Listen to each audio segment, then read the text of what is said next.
All right, we're here with Roman from the Oranges Band. Welcome to Chicago. Thank you. So, first things first, post Brendan Leonard show appearance, how much did you guys blow up? It's been incredible. It's funny.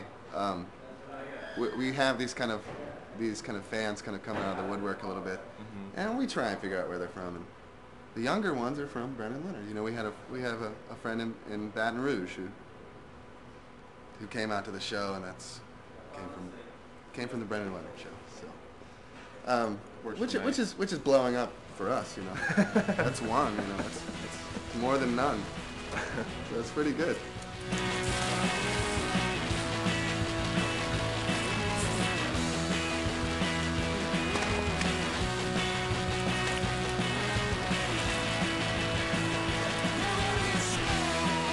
Now, when a lot of fans who watch the show were inspired by the bands of the day to start playing music, can you kind of recount a time in your life, an event, a person, a band that inspired you to pick up the guitar and start playing?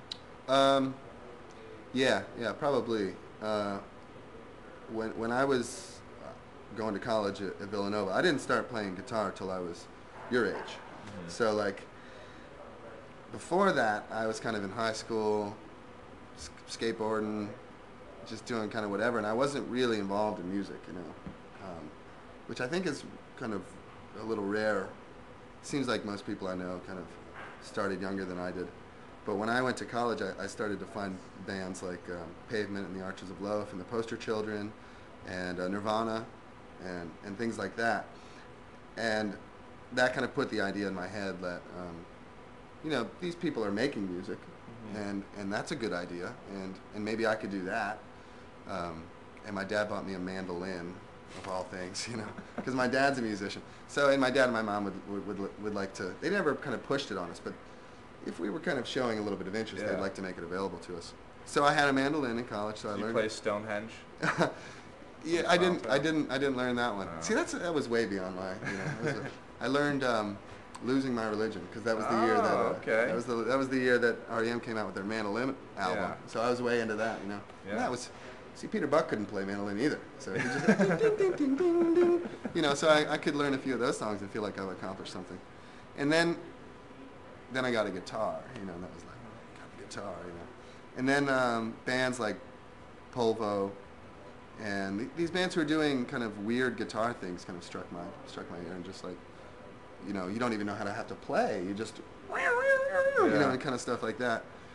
And then I lived in Madison, Wisconsin for a while after that, and we would put on shows in our basement. By then I was kind of pretty into independent music, and these bands would come through town, and they would just be four schleps like me, kind of just happened to be from across the country, in our basement playing, and I thought, you know, they've got a great idea.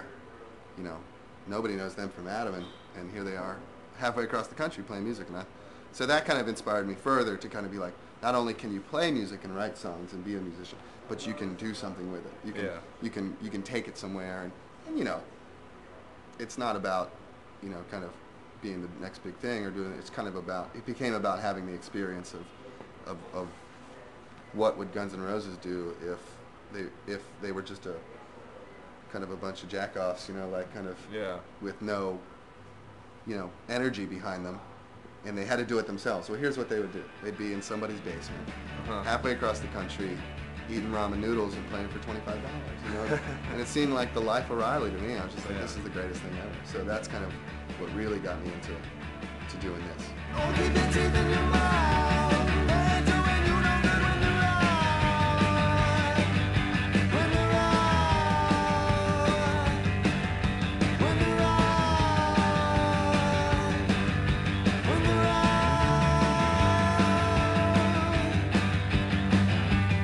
Do you find that you still gain inspiration from more contemporary bands, like that are, let's say someone releases a new album tomorrow, would you hear it and would that inspire you to you know, maybe write a different type of song or play the guitar a slightly different way, or is it more just... I think so. I mean, now it's, you know, inspiration comes from anything, you know.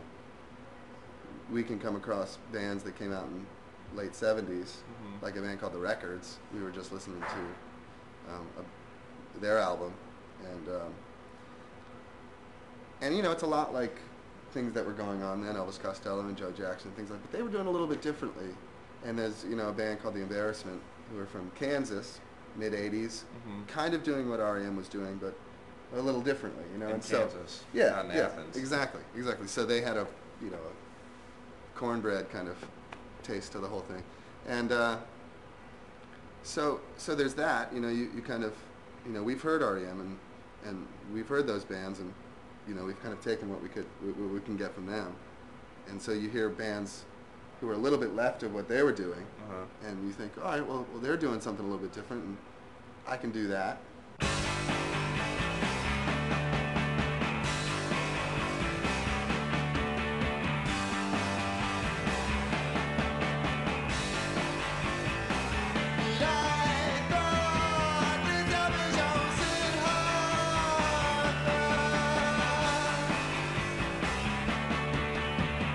Bands that are happening today, same thing. It's just kind of like whenever anything kind of catches my ear, it could be anything. You know, Kylie Minogue, that big Kylie Minogue song, "Can't Get You Out of My Head," is one that I'm always like, man, I can do something with that. You know, I can make something out of that. I can incorporate that into what I do. Yeah. And make something out of it. You know, the Beyonce track too.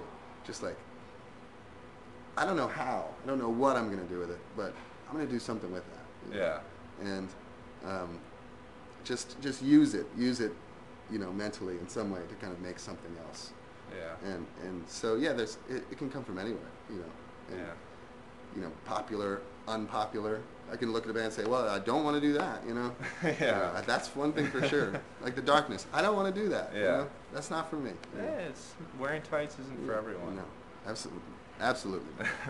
Well, as a 20-year-old guitarist who started about 3 months ago, I guess I can gain some inspiration from you. I hope so. I mean, you know, in 12 years from now, you could be schlepping your way around the country, you know, kind of,